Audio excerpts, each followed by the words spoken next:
2026년이 되어서 여러분은 어떤 계획을 세우고 있으십니까? 한 해가 시작되면서 지금까지의 인생을 돌아보기도 하면서 또 작년을 돌아보면서 앞으로 이런 인생을 살았으면 좋겠다. 또 올해는 이런 것들을 성취했으면 좋겠다. 이런 마음을 갖고 있는 분들이 있을 거예요.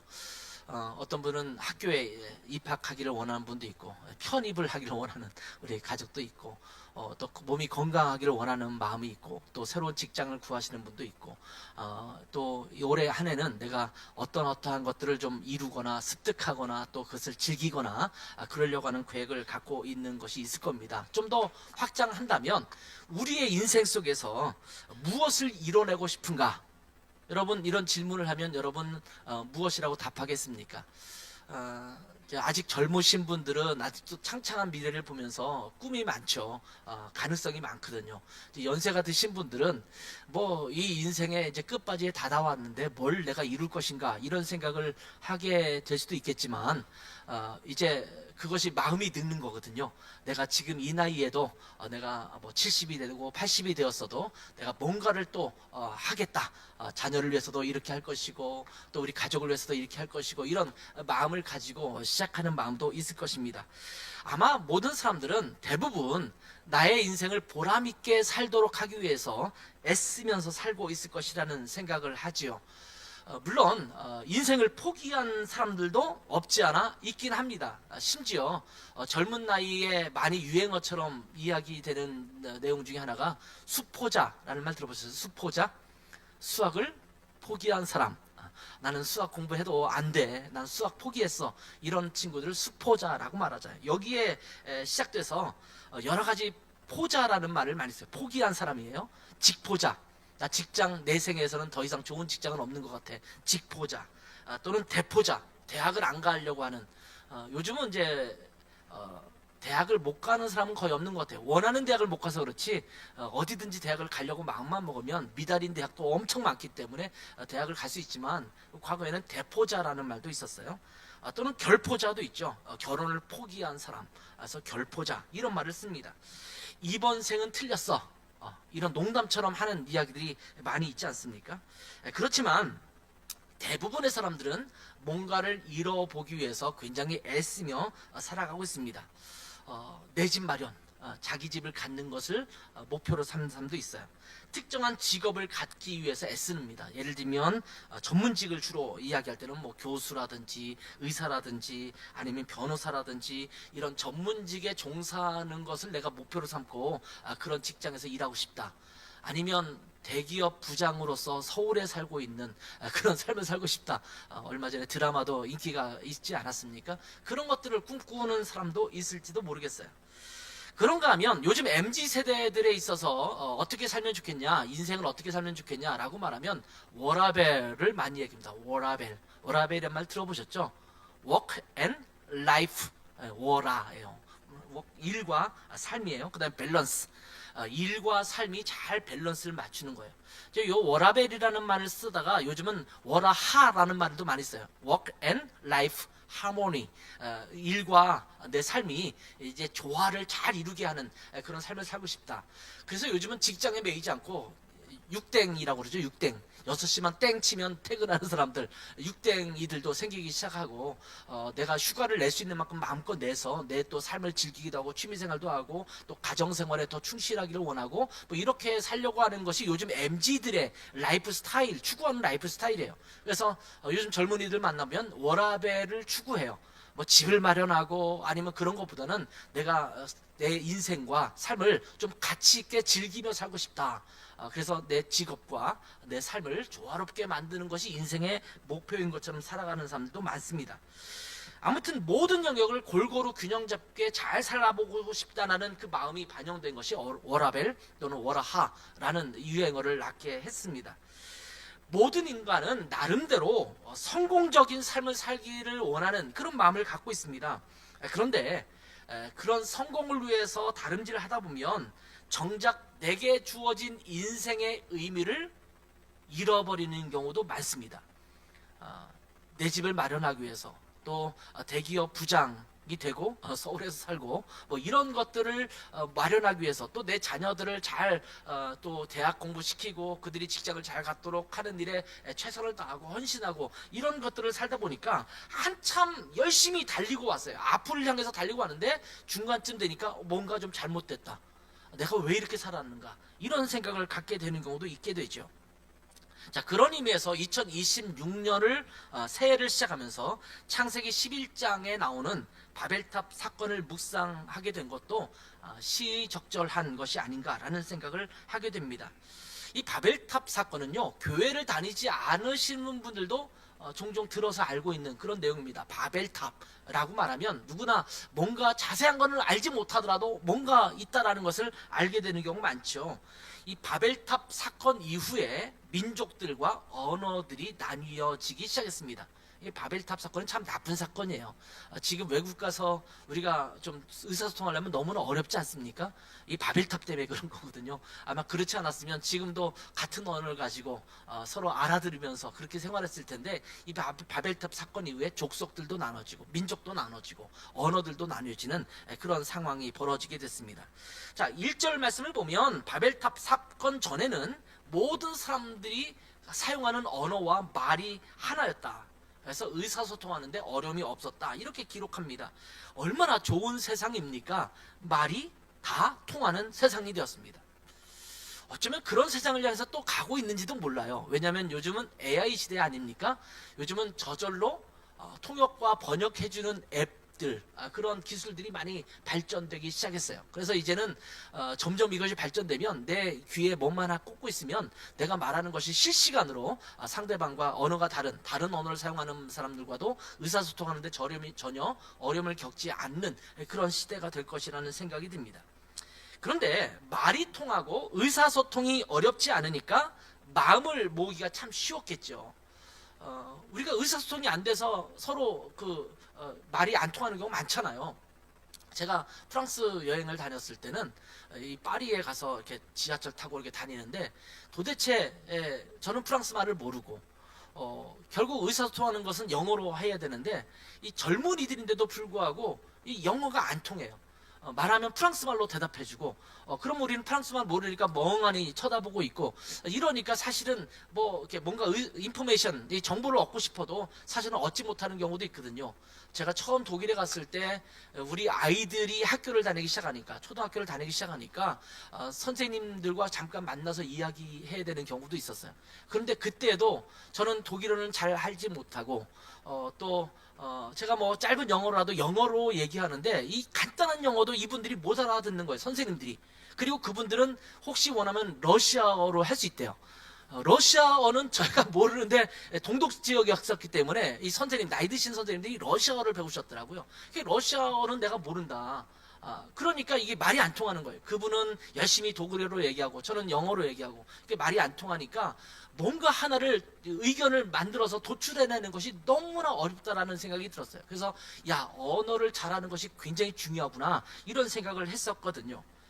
물론 우리가 같은 말을 사용한다고 해서 무조건 마음이 합해지는 것은 아닙니다. 우리 한국말 다 쓰고 있지만 교회들마다 분란도 일어나고 가정에서도 분란이 일어나고 또 사회생활하면서 여러 가지 갈등의 요소가 나타나는 걸 보면 무조건 말이 같다고 해서 마음을 같이 하는 것은 아니라는 생각을 하게 되죠. 그렇지만 말이 같으면 아무래도 의사소통하고 마음을 모으기가 훨씬 더 쉬울 겁니다. 오해도 풀 수 있고 같이 이야기를 할 수 있잖아요. 이 바벨탑은 어떤 것으로부터 문제가 시작되냐면 마음을 모으는 것에서부터 시작합니다. 그런데 중요한 것은 무엇을 향해서 마음을 모으냐라는 것입니다. 도둑질을 하기 위해서 또는 어떤 사람을 죽이기 위해서, 누군가에게 사기를 치기 위해서, 또 어떤 사람을 모함해서 그 사람을 망가뜨리기 위해서 마음을 모은다. 충분히 할 수 있지 않습니까? 범죄 집단들은 그런 것을 위해서 마음을 모으지 않습니까? 그렇게 마음을 모으는 것은 그 자체가 좋은 것은 아닙니다. 그것은 악한 일이라고 말 수가 있습니다. 마음을 함께 모으는 것보다 더 중요한 것은 좋은 일, 선한 일, 이것을 위해서 마음을 모으는 것입니다. 근데 오늘 본문을 보면 사람들이 하나의 큰 도시를 건설하고 하늘까지 닿을 만한 탑을 쌓자라고 하는 마음을 모으기 시작합니다. 현대에도 큰 도시를 건설해서 그 위용을 보이려고 하는 것이 지구촌 곳곳에서 벌어지고 있지 않습니까? 어떤 도시를 건설한다는 것이 쉬운 일은 아니지만 그런 도시를 건설해서 뭔가 좀 보이고 싶은 거예요. 저는 이제 검단 신도시라는 도시에 살고 있지만 이제 다른 인천 안에서도 좀 이렇게 구도심과는 다른 구조를 갖고 있어요. 모든 도로가 아주 깍듯하게 잘 돼 있고 계획적으로 도시가 만들어졌기 때문에 깔끔하지 않습니까? 옛날 도시에 가면 전봇대들도 많고 그 위에 전선들도 굉장히 많은데 신도시에 가면 전봇대를 찾아보기 어렵습니다. 전부 이 전기줄이 밑으로 매설되어 있기 때문에 겉이 얼마나 깔끔한지 몰라요. 그러한 현대적인 기술과 모든 것들을 적용해서 아주 계획적으로 도시를 만들어 가는 거거든요. 아마 전 세계가 이런 도시를 만들기 위해서 굉장히 애를 쓰고 있는 것 같습니다. 그런가 하면 큰 탑을 쌓아서 자랑하려는 마음이 있습니다. 과거에도 종교적인 이유 때문에 여러 가지 이유 때문에 큰 탑을 쌓는 경우도 있죠. 뭐 몇 층 석탑 뭐 이런 것도 쌓기도 하지만 아마 현대에는 다른 모습으로 그 탑을 쌓아가고 있는 것 같습니다. 세계 마천루라고 하죠. 가장 높은 빌딩. 세계에서 가장 높은 빌딩이 어디에 있는지 아십니까? 혹시 여러분 아세요? 예, 두바이에 있습니다. 가보셨나요? 가보시지 않았죠? 세계에서 가장 높은 빌딩 건물이 뭐냐 했더니 부르주 할리파라는 빌딩입니다. 이 두바이에 있는 빌딩입니다. 그런데 그 높이가 828m나 됩니다. 거의 1km에 가까운 높이를 갖고 있는 엄청난 높이의 건물입니다. 예, 그런가 하면 두 번째로 높은 건물은 일본 도쿄에 있습니다. 도쿄에 있는 건물인데 도쿄 스카이트리라고 하는 이름을 갖고 있는 건물입니다. 634m의 높이입니다. 두바이보다는 한 200m가 더 작은데도 불구하고 그것이 두 번째입니다. 세 번째는 중국 상하이에 있더라고요. 상하이 타워라는 이름인데 일본 거보다 조금 작아요. 632m입니다. 우리나라도 있죠. 하나가 있죠. 어딜까요? 우리 손집사님이 살던 동네였죠. 그 당시에 늘 옆에서 보던 동네였을 겁니다. 롯데 월드타워라는 빌딩이 우리나라도 있습니다. 이게 555m입니다. 세계에서 몇 번째일까요? 여섯 번째입니다. 여섯 번째. 의외로 중국에 많이 있더라고요. 10위까지 뚝 따져면 중국에 굉장히 많이 그런 높은 빌딩을 지어져 있는 것 같습니다. 마치 경쟁이나 하듯이 세계적으로 몇 번째 큰 빌딩이다 이런 것들을 자랑하면서 그렇게 탑을 세워가기 시작합니다. 그만큼의 건축 기술이 집대성되어 있는 것이기 때문에 자랑할 만한 거거든요. 우리는 이 정도의 높은 빌딩을 안전하게 지을 수 있어 이런 것들을 자랑하고 싶은 것입니다. 그런 것처럼 오늘 본문에도 보면 그 당시에 우리는 하늘에 닿을 정도의 높은 탑을 지어서 우리의 기술력을 자랑하자. 우리는 이 정도 할 수 있는 사람이야 이렇게 생각을 하게 된 것이죠. 종교적인 목적으로 그런 것들을 짓는 경우도 많거든요. 제가 오래전이죠. 벌써 한 꽤 오래된 것 같아요. 근데 이 캄보디아의 앙코르와트라는 데를 가서 시엠립에 있는 앙코르와트를 갔거든요. 와 거기 꼭대기까지 올라가는데 너무 힘들더라고요. 날씨는 더워 힘들어 죽겠는데 그냥 걸어가는 것 자체가 온몸에 땀이 흐르는 건데 얼마나 그렇게 위대하게 아주 장엄하게 지어놨는지 와 그 당시에 이것을 이렇게 지어놨다고? 보통 우리가 세계 불가사의한 죽기 전에 꼭 가봐야 될 곳 중에 하나가 시엠립에 있는 앙코르와트거든요. 제가 가봐도 좀 마음에 경외심이 생길 정도로 엄청나게 지어놨더라고요. 피라미드 같은 것도 마찬가지죠. 뭐 엄청난 위용을 자랑하고 있는 그런 건물들이 있습니다. 그런 것처럼 바벨탑을 높이 짓기 시작한 것입니다. 그런데 이 바벨탑을 하나님이 기뻐하시지 않았다라는 것입니다. 왜 그럴까요?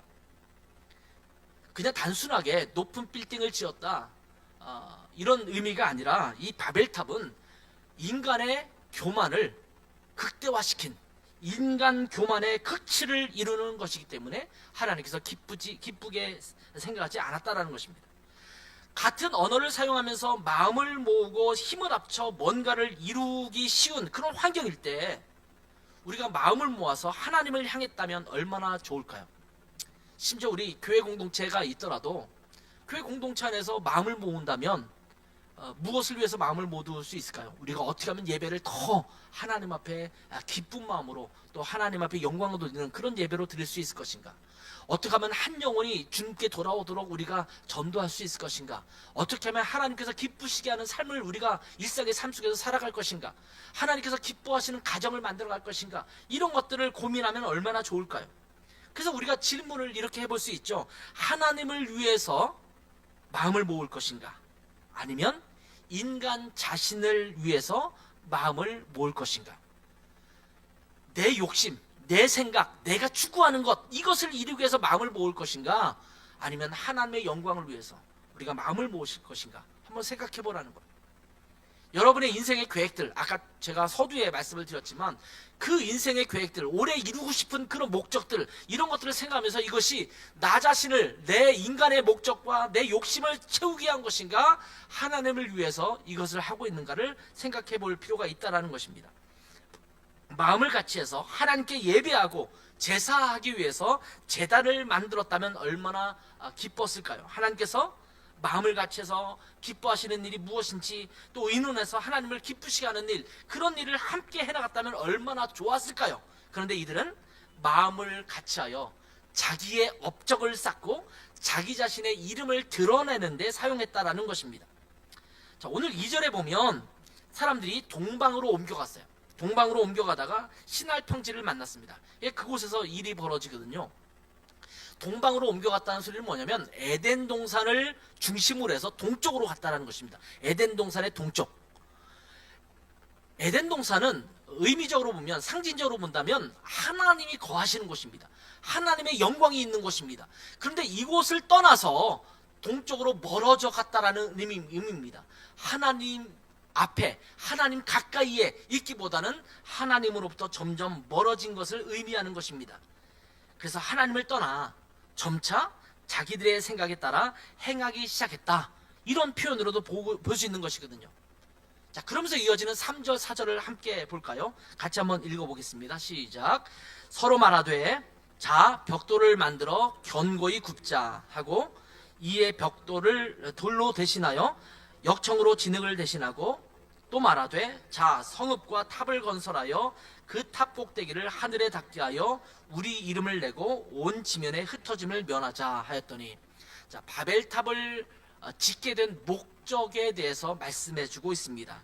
자, 이 구절에서 이들이 하고자 하는 일이 무엇이었는지를 보여주고 있는데, 그들은 성읍과 탑을 건설하기를 원했습니다. 하나는 성읍을 건설하는 거예요.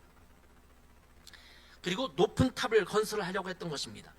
두 가지가 함께 있어요. 그냥 단순하게 탑만 건설하는 게 아니에요. 하나는 성읍을 건설하는 거예요. 자, 오늘 본문에 나오는 성읍이라는 단어가 나오는데, 이 성읍이라는 단어는 히브리어로 이르라는 단어가 사용됩니다. 근데 이 도시는 번역될 때 도시 또는 성읍이라는 말로 번역이 됩니다. 이 시티 또는 타운, 이런 말로 번역되는 거예요. 이 단어를 그 8절에 보면 도시라는 말로 번역되고 있는 것을 보게 되죠. 한국 도시, 본문에도 도시라는 명칭으로 번역됐어요. 영어 성경에도 보면 city라는, 타운이 아니라 city라는 단어로 번역되고 있고, 우리 세번역 성경에도 보면 성읍이라는 단어를 안 쓰고 도시라는 말로 번역되고 있는 것을 보게 됩니다. 자, 왜 도시라는 말을 제가 강조하고 있냐면, 사람들은요 도시를 만들기를 원하는 거예요. 도시가 뭘까요? 도시는 이제 누가 논문을 쓰신 분도 있던 것 같아요. 인간이 추구하고자 하는 욕망을 극대화한 현장, 이것이 도시입니다. 그 당시 인간이 갖고 있는 기술력과 또 시스템과 모든 것들을 다 적용해서 만들어내고 있는 것이 도시라는 것으로 결과물이 나오는 거거든요. 그래서 이러한 도시를 만들어서 인간이 추구하는 모든 것을 집대성하기를 원했던 것, 이것이 도시입니다. 도시는 매우 다양한 시설을 갖고 있죠. 산업과 문화, 이것이 고도로 발달한 그런 곳을 도시라고 말합니다. 그렇지 않은 곳은 지방이라고 말하잖아요. urban이라는 말 쓰잖아요. 그렇기 때문에 도시는 이 시대에 살고 있는 사람들의 고도화된 역량이 가장 집중되어 있는 곳, 이것을 도시라고 말하는 거예요. 우리가 그래서 도시에 살고 있느냐, 시골에 살고 있느냐, 이런 질문을 하고 있지 않습니까? 이 도시라는 것은요, 인간이 가장 우리에게 적합한 시스템을 가지고 체계화되어 있고 이런 것들을 만들고 싶어하는 욕망이 집대성되어서 도시라는 것이 보여지게 되는 것입니다. 그래서 한 나라의 수준을 우리가 판단하고 파악할 때 그 나라의 도시가 어떤가를 보면서 판단하는 경우도 많습니다. 그래서 역사를 살펴보면 인간은 보다 발달된 도시를 만들기 위해서 애써왔던 것을 보게 되죠. 그 중에 하나가 로마라는 도시죠. 지금 봐도 수천 년이 지난 지금에 봐도 로마라는 도시가 얼마만큼 잘 정비되어 있었는지를 우리가 확인할 수 있지 않습니까? 인간은 자기 자신의 힘으로 어떤 성과를 내기를 좋아합니다. 그리고 그것으로 자기 자신을 드러내기를 좋아합니다. 그래서 인간은 다른 사람들에게 인정받기를 원합니다. 그런 모습을 잘 보여주고 있는 모습이 바로 바벨탑 사건이라는 것입니다. 자, 그런데 가장 큰 문제, 심각한 문제는 뭐냐면 이 성읍과 탑을 건설해서 우리가 이렇게 좀 잘 만들면 좋겠다라고 하는 것에 끝나는 것이 아니라 그 탑의 꼭대기를 하늘에 닿게 하겠다라는 것이 그들의 목표였다라는 것입니다. 그리고 그것을 통해서 자기의 이름을 내려고 했다. 성경이 그렇게 말씀하고 있습니다. 하나님은 그들의 마음 가운데 있지 않았습니다. 오로지 자기들의 명예와 명성 그리고 자기들의 우수함만 가득했습니다. 하나님을 떠나서 인간만으로도 이 땅에서 충분히 잘 살 수 있다라는 교만함의 극치가 바벨탑이라는 것으로 등장한 것입니다. 혹시 여러분도 그런 바벨탑을 쌓고 있지는 않으신가요? 하나님 없어도 나는 이런 가정을 잘 이룰 수 있어요. 하나님 없어도 내가 직장 생활하면서 내가 이 땅에서 행복을 추구하면서 그렇게 잘 살 수 있을 것 같아요. 하나님 없어도 나는 뭔가 잘해서 나에게 이득이 되는 삶을 살 수 있을 것 같아요. 라고 말하면서 자기만의 바벨탑을 쌓고 있는 것입니다. 그 탑 꼭대기를 하늘에 닿게 했다라고 하는 말은 바로 하나님의 자리에 내가 서겠다라는 것입니다. 하나님 없어도 돼요. 내 인생에 하나님 없어도 나는 부족함이 없어요. 하나님 없어도 나는 만족한 삶을, 행복한 삶을 살 수 있어요. 이렇게 고백하는 것입니다. 그러기 위해서 오늘 본문에 나오는 사람들은 도시를 건설하면서 새로운 기술을 도입합니다. 신기술이 등장하죠. 자, 이들은 그 당시에 집을 지을 때 대부분은 일반적인 자연에서 나오는 돌을 가지고 쌓아서 보통 집을 지었습니다. 아니면 흙을 그냥 이렇게 덕지덕지 붙인다든지 나뭇가지에 붙인다든지 이렇게 해서 살았어요. 그런데 오늘 본문에 보면 불로 구워서 단단하게 만든 벽돌이라는 것이 등장합니다. 진흙을 이겨서 벽돌을 만드는데 그것을 불로 구워요. 그러면 굉장히 단단해지죠. 그 당시에는 새로운 기술을 개발한 것입니다. 그리고 진흙을 옆에 붙여서 벽돌을 쌓는 것이 아니라 역청을 사용했습니다. 역청이라는 단어가 처음 등장하는데 이게 히브리어로에는 헤마르라는 단어가 있어요. 헤마르라는 동작인데 이 단어의 원형이 케마르라는 단어거든요. 근데 이 케마르가 무엇이냐? 요즘 말로 직역을 한다면 아스팔트 또는 타르. 여러분 콜타르라는 말 들어봤죠? 타르예요. 그러니까 끈적끈적 석유 같은 데서 나와서 끓여서 만든 끈적끈적한 그것을 가지고 접착력이 강한 그것을 만들어서 벽돌과 벽돌 사이에 붙이기 시작한 것입니다. 그 당시에는 굉장히 혁신적인 기술이라고 말할 수가 있습니다. 그래서 인간의 힘으로 기술을 개발하고 더 견고한 건축물을 만들어가는 것입니다. 여러분 인간은요 신기술을 개발하기 위해서 끊임없이 애써왔습니다. 그리고 그런 신기술이 개발할 때마다 역사에 등장합니다. 우리나라도 뭐 이렇게 세종대왕 때 그런 기구들을 만들지 않습니까? 이렇게 치구기도 만들고 그런 기술을 만들어서 그러면 역사책에 이렇게 기록되고 있지 않습니까? 섬유를 만들었던 때가 있어요. 섬유 실을 잘 짜서 만드는 방적기를 만들었던 때가 있습니다. 그 시기에 또 증기기관이 생겼어요. 그래서 기차라든지 이런 증기를 이용해서 석탄을 떼서 증기를 이용해서 이동하는 수단이 생기기 시작했고 그리고 석탄을 사용해서 철을 재련하기 시작하는 일이 생겼습니다. 숯불이 아니라 이 석탄을 이용한 거예요. 그래서 제철 산업이 증가했습니다. 이때가 뭐라고 부르나요? 우리가 흔히 제1차 산업혁명이라고 부릅니다. 그래서 이동이 굉장히 빨라지기 시작했고 새로운 것들을 만들어내기 시작했어요. 2차 산업혁명이 언제인지 아십니까? 19세기 후반입니다. 전기가 사용되는 것입니다. 에디슨과 뭐 이런 사람이 등장하죠. 지금 테슬라 자동차가 있지만 테슬라, 에디슨 이런 사람이 등장했던 때입니다. 그 다음에 내연기관이 발명되죠. 자동차 이 엔진을 통해서 움직이는 것이죠. 그리고 컨베이어 벨트 이런 것을 통해서 이제 대량 생산이 일어납니다. 이것이 2차 산업혁명이라고 말하죠. 3차 산업혁명은 우리 시대에 등장합니다. 물론 2차도 좀 오래 사신 분은 그것을 경험했던 분들이 계시지만 3차 산업혁명은 컴퓨터가 등장하는 거예요. 이제 모든 사람이 컴퓨터를 사용하는 그런 시기가 되지 않습니까? 제가 대학을 졸업하고 대학원을 졸업한 이후에 이 3차 산업혁명이 제 피부로는 느껴지기 시작했습니다. 그전에는 다 글로 쓰고 했는데 이제 컴퓨터를 이용하기 시작한 것이죠. 그리고 지금은 무슨 시대라고 불러요? 4차 산업혁명 시대. 이 4차 산업혁명 시대의 키워드는 뭐예요? AI입니다. 인공지능입니다. 사물 인터넷. 사물 인터넷이라는 것은 뭐냐면 뭐 옷이라든지 아니면 저런 기계라든지 집에 있는 뭐 자동 뭐 등이라든지 에어컨이라든지 모든 것들이 인터넷을 통해서 제어할 수 있는, 멀리서도 제어할 수 있는 그런 것들을 시작한 것입니다. 빅데이터, 로봇공학 이런 것들이 생기면서 4차 산업혁명을 우리가 맞이하고 있습니다. 자, 그래서 인간이 이 세상을 고도로 발전시켜서 편리함과 안정성을 누릴 수 있도록 그런 세상을 만들어가기 위해서 애쓰고 노력하는 것입니다. 지금도 치열하게 그것을 경쟁하고 있어요.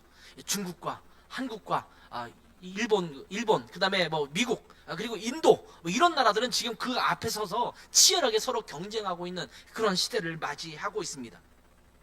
자, 이것이 바벨탑 사건과 똑같습니다. 자, 우리가 바벨탑 사건을 옛날 오래된 사건이라고 우리가 볼 수 있지만 어쩌면 현대도 우리는 바벨탑을 쌓고 있는 시대를 살고 있는 거예요. 끊임없이 신기술을 개발하고 끊임없이 우리가 고도화된 그런 것들을 우리 삶에 접목시켜서 뭔가 아주 견고한 것들을 만들어내려고 하는 것입니다. 그래서 인간의 업적과 성취를 자랑하고 싶어하는 것입니다. 더 나아가서 이 바벨탑의 꼭대기가 하늘에 닿기까지 그렇게 하는 거예요. 자, 하나님, 이 시대에 무슨 하나님이야? 하나님 필요 없어. 인간의 기술로도 우리가 충분하게 이 땅을 멋지게 만들어갈 수 있어. 이 생각을 갖고 있는 것입니다. 창조주 하나님께서 만드신 피조물임을 망각하는 거예요. 내가 피조물인데 내가 하나님처럼 창의적이고 창조적인 사람이 될 수 있다고 착각하는 것입니다. 인간의 노력으로 기술을 개발해서 더 좋은 세상을 만들어 보겠다는 인간의 자만심이 극치를 달하게 하는 것, 이것입니다. 그래서 그들은 온 지면에 흩어짐을 면하자라고 마음을 모읍니다. 우리가 뭉치면 못할 것이 없다, 이렇게 생각한 것입니다. 여러분, 하나님은 사람을 만드신 이후에 이 땅에서 생육하고 번성할 뿐만 아니라 중요한 또 하나의 명령이 있어요. 땅에 충만하라는 것입니다.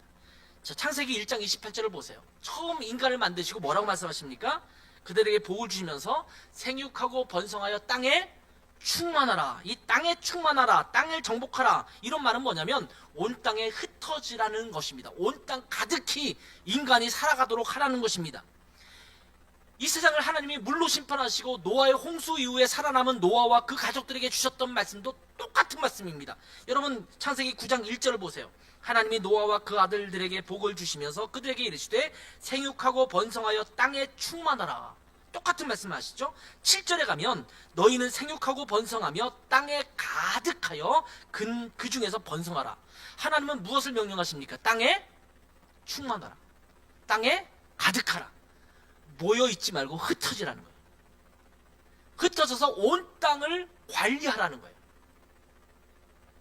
그것이 너희가 이 땅을 행복하게 만드는 것이다 라고 말씀하십니다. 온 땅에 퍼져서 사람들이 퍼져 살게 하라고 하셨고 그 하나님이 만드신 세상을 잘 관리하기를 원하셨습니다. 그런데 하나님의 뜻과는 관계없이 자기들의 생각과 뜻에 따라서 한 곳에 모여서 그곳만을 시스템이 잘 된 곳으로 만들어서 자기만의 파라다이스를 만들어가는 것, 이것이 바벨탑 사건이었다라는 것입니다. 그래서 하나님의 이 말씀을 거역하고 그들은 흩어짐을 면하자라고 이야기합니다. 자기의 생각대로 살아가기 시작한 것입니다. 이 바벨탑은 이러한 인간의 욕망을 그대로 반영하고 있습니다. 명예, 명성, 권력, 이런 것들을 추구하고자 하는 인간의 욕망이 드러난 곳, 이것이 바벨탑입니다. 여러분, 이러한 인간의 죄는 명예, 권력, 탐욕, 자신의 쾌락을 추구하는 데서부터 끊임없이 나오게 됩니다. 내 명예를 좀 포기하면, 나의 권력을 포기하면, 내가 더 많이 갖고자 하는 것들을 포기하면 죄로부터 자유로워질 수 있습니다. 근데 우리는 내가 이것을 추구하다 보니까 싸우는 거예요. 내가 얻고자 하는 것들을 안 주니까 싸우는 거예요. 내가 원하는 것들을 상대방이 안 해주니까 싸우는 거예요. 그래서 내가 명예와 권력과 또한 명성, 탐욕 이런 것들을 끊임없이 추구하면서 결국은 죄를 짓게 되고 있다는 것입니다. 그래서 하나님을 무시하고 하나님을 거역하고 자기 중심적으로 살아갑니다.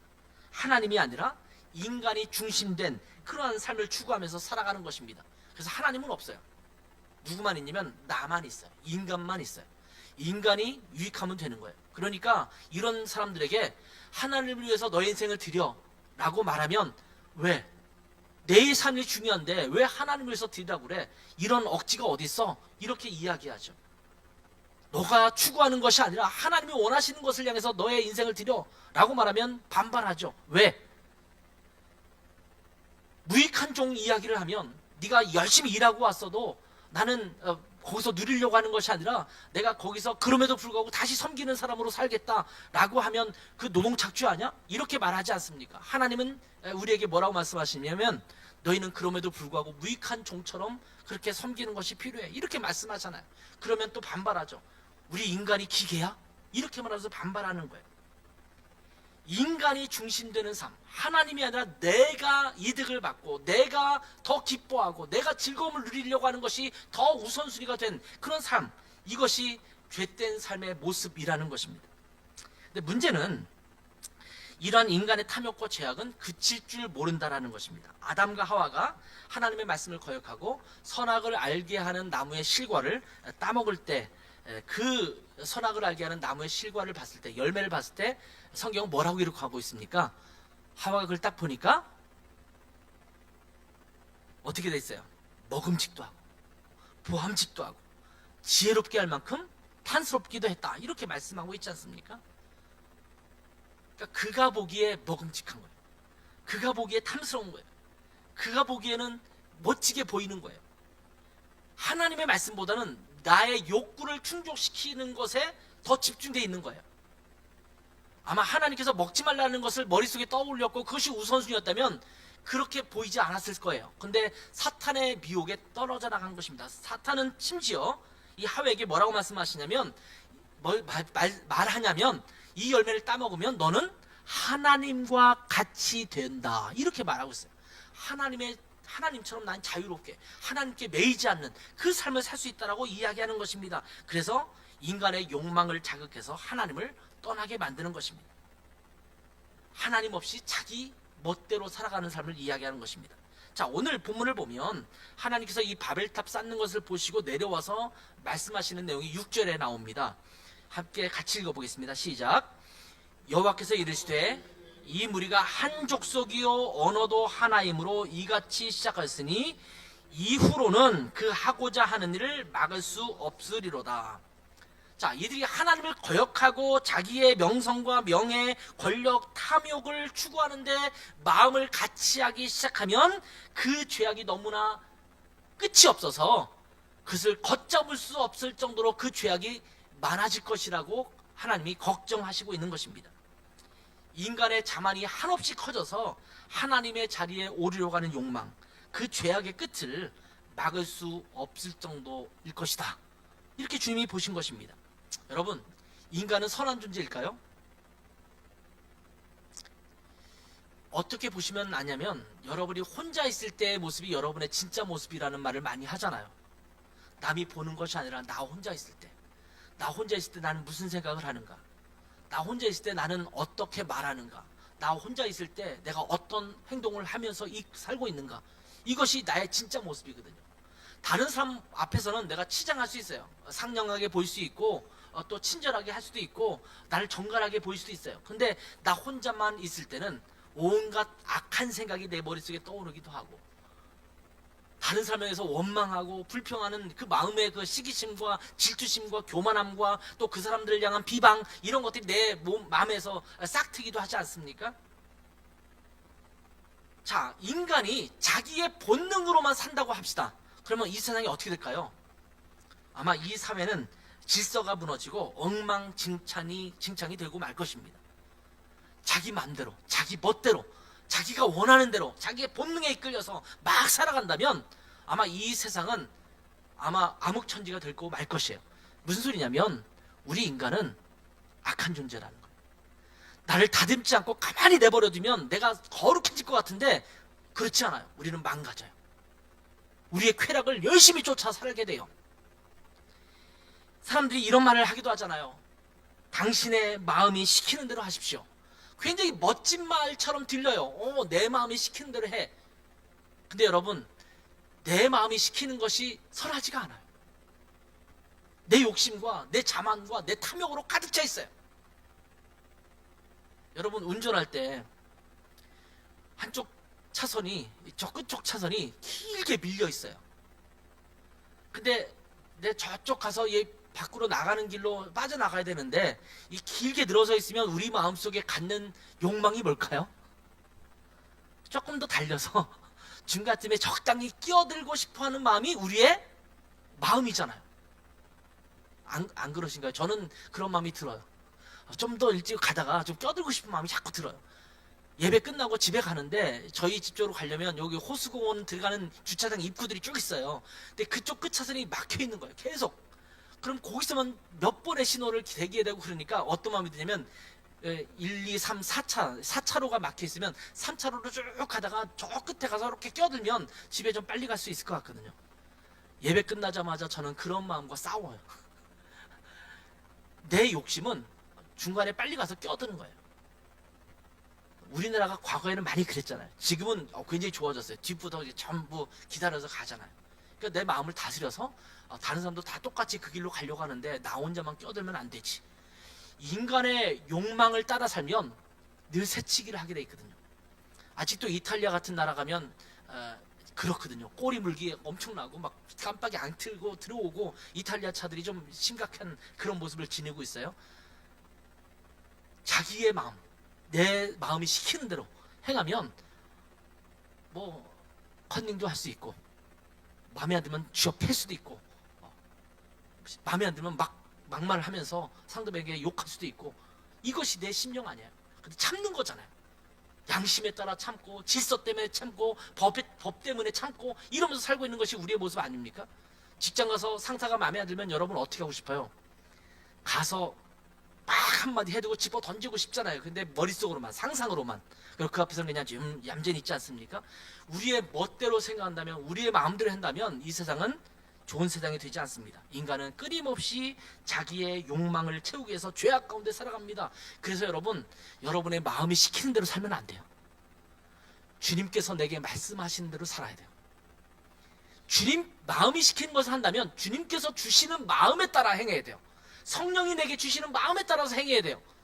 그 소스가, 그 원천이 어디에 있는지를 확인하면서 살아야 되거든요. 우리의 인간의 죄악은 끝이 없다는 것을 우리는 기억해야 합니다. 그런데 이렇게 하나님을 잊은 자들에게는 몰락밖에는 없습니다. 결국 하나님께서는 바벨탑을 쌓고 있는 사람들에게 내려오셔서 그들의 언어를 혼잡하게 하셨고 서로의 말을 알아듣지 못하게 하시고 결국 그 자리는 혼동의 자리가 되고 말았습니다. 마음을 모으지 못하니까 그들이 바벨탑을 건설하는 것을 하지 못하는 거예요. 중지한 거예요. 자, 역청령 가져와. 그런데 자꾸 말을 못 알아듣고 벽돌을 가져와요. 그러면 지금 내가 역청 가져오는데 왜 벽돌을 가져와? 반쪽짜리 벽돌 가져와. 그런데 긴 거 그냥 큼지막한 걸 막 수십 개를 가져왔다. 그럼 서로 다툼이 일어나지 않겠어요?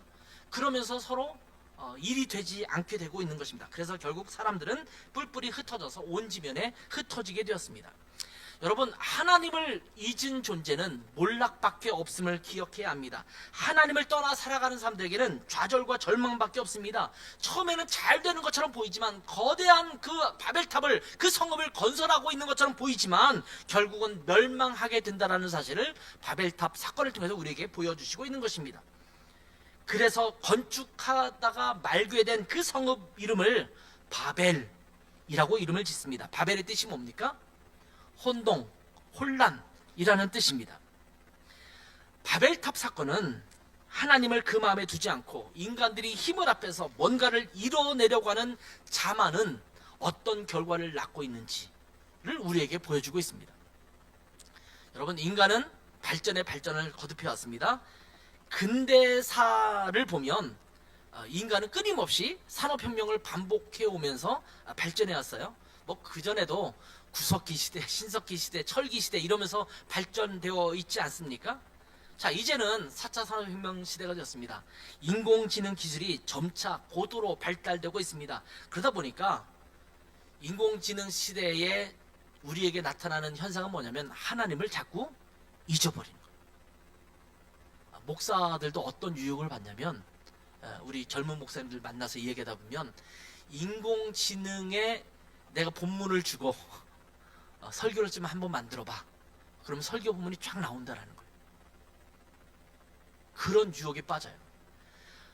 이 말씀이 하나님으로부터 나와야 되잖아요. 그럼 깊이 묵상하고 성령님께서 내게 주시는 말씀을 듣고 하나님이 소스가 돼서 그 말씀이 성도들에게 전해져야 되는데, 이제는 인공지능이 우리에게 주려고 하는 말씀을 만들어서 던져주는 거예요.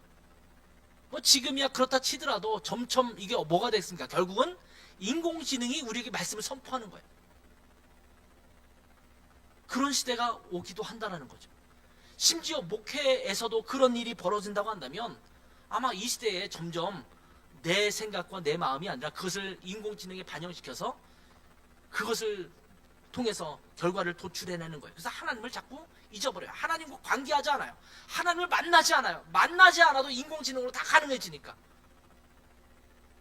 요즘은 상담도 인공지능이 하지 않습니까? 초원에서도 그렇게 인공지능이 다 답을 해요. 오늘 교회에 가는 주일인데 안 가고 싶어. 어떻게 하면 좋을까? 그럼 인공지능이 막 해가지고 답을 내줘요. 초원 앱에서도 그렇게 해주거든요. 근데 제가 쭉 제가 그걸 보고 있는 사람이기 때문에 쭉 검토하면서 문제가 있으면 제가 이제 다시 바꾸기도 하고 이런 일을 하는데, 거기에 보면 비교적 인공지능이 지금 착하게 좋은 답을 잘 내주고 있긴 해요. 근데 앞으로는 목회자에게 오지 않고 인공지능에게 묻는 거예요. 내 딸이 이런데, 내 아들이 이런데 어떻게 하면 좋겠어? 그 인공지능이 이렇게 해야 돼 라고 해주면 그대로 따라가는 삶을 살게 된다는 거예요. 하나님이 없어요. 하나님 앞에 기도하지 않아도 인공지능한테 얘기하면 인공지능이 솔루션을 제공해줘요. 이제 하나님이 점차 잊혀지고 있는 시대를 살아가고 있다는 거예요. 그러니 이 세상이 어떻게 됐습니까? 하나님을 떠나면 혼란과 혼동만 남습니다. 하나님을 떠난 세상은 소망이 없다라는 것을 우리가 깨달아야 합니다. 아무리 세상이 발달하고 세상의 기술이 고도로 발전하더라도 이 세상의 주관자는 하나님이시라는 것을 잊지 말아야 합니다. 그렇기 때문에 오히려 더 하나님께 집중할 필요가 있다는 것입니다. 바벨탑 사건은 굉장히 오래전 사건이지만 이 바벨탑 사건은 지금 이 시대를 살아가고 있는 우리에게도 주는 경고일 수 있습니다. 너희의 기술을, 너희의 능력을, 너희의 지혜를 함께 힘을 모아서 만들어가지만 바벨탑을 쌓으려고 하지마.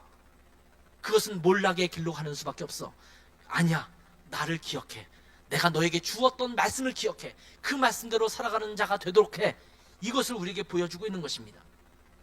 세상의 발달을 우리가 도외시하면 안 됩니다. 그러나 그 발달과 함께 하나님이 함께 가시도록 해야 합니다. 여러분은 지금 무엇을 추구하며 살아가고 있습니까? 주어진 인생에서 무엇을 성취하기를 원하십니까? 이제 우리는 다시 하나님께 주목해야 합니다. 그렇지 않으면 하나님 없는 자만으로 빠져 들어갈 수가 있습니다. 물질 만능 시대를 살아간다라고 예전에 말이 많이 했거든요. 근데 이제는 기술 만능 시대, 과학 만능 시대가 되어가고 있습니다. 그래서 창조주이신 하나님을 잊어버리고 하나님 없는 세상처럼 살아가는 그 위험에 맞닥뜨려진 이 시대를 살아가고 있습니다. 그러면 점차 세상은 멸망을 향해서 더 빠르게 달려가게 될 것입니다. 하나님을 잊고 인간의 자만을 내세우면 몰락하게 되고 말 것입니다. 세상은 AI 시대를 맞이했지만 오히려 하나님께 더 집중하고 하나님과 함께 하는 삶이 되기를 소망합니다. 말씀으로 돌아가야 되고 예배에 더 집중해야 되고 성령께 더 집중해야 합니다. 그래서 고도로 발달된 세상을 살아가면서도 하나님과 동행하고 성령으로 살아가고 성령으로 행하는 여러분의 삶이 되기를 주님의 이름으로 축원합니다. 기도하겠습니다. 하나님 아버지, 우리가 추구하는 것들을 이루기 위해서 계속 기술을 발전시키고 그 기술을 발전시키면서 하나님 없어도 우리가 이렇게 잘 살 수 있다라고 착각하며 살아가고 있는 우리의 모습이 바벨탑과 같다라는 것을 고백합니다. 하나님, 세상의 기술이 발달되는 것도 주님께서 우리에게 주신 특권이지만 거기에서 하나님을 잊어버리지 않는 저희들 되게 도와주시고 하나님 없는 세상의 기술과 또 세상의 인간의 자만들 이것에만 의지하는 삶이 되지 않도록 하나님 우리 가운데 깨달음을 주시고 돌이킴을 주시고 하나님으로 돌아가는 그런 마음을 허락해 주시기를 간절히 원합니다. 그래서 하나님 앞에서 말씀을 들으며 그 말씀에 헌신하여 하나님의 뜻대로 살아가는 것에 우리 마음을 둘 수 있도록 은혜 베풀어 주시옵소서. 감사하며 예수님의 이름으로 기도했습니다. 아멘.